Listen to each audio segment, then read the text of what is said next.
В Сосногорском районе завершены работы по пробивке и проминке зимника между Акимом, Порожском и Винлой. Официальное открытие ледовой переправы запланировано на 29 декабря. Обеспокоенность отсутствием дорожного сообщения накануне выразили жители близлежащих деревень. Среди сельчан провели опрос, а также собрали заявки на необходимые продукты питания. В первую очередь жителям требуются молочные продукты, колбасные изделия, мясо, рыба, свежее, яйцо, фрукты и овощи.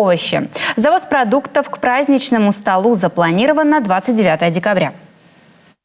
Предприниматель, чей магазин в деревне Порожск начнет завоз продуктов с послезавтра.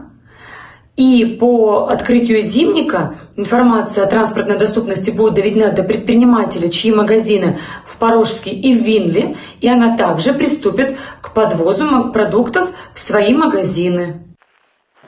Что же касается медицинского обеспечения, запас необходимых лекарств в действующих ФАПах деревень Винла и Порожск рассчитан до 1 февраля 2022 года. Этого достаточно как для оказания экстренной помощи, так и свободной продажи медикаментов населению.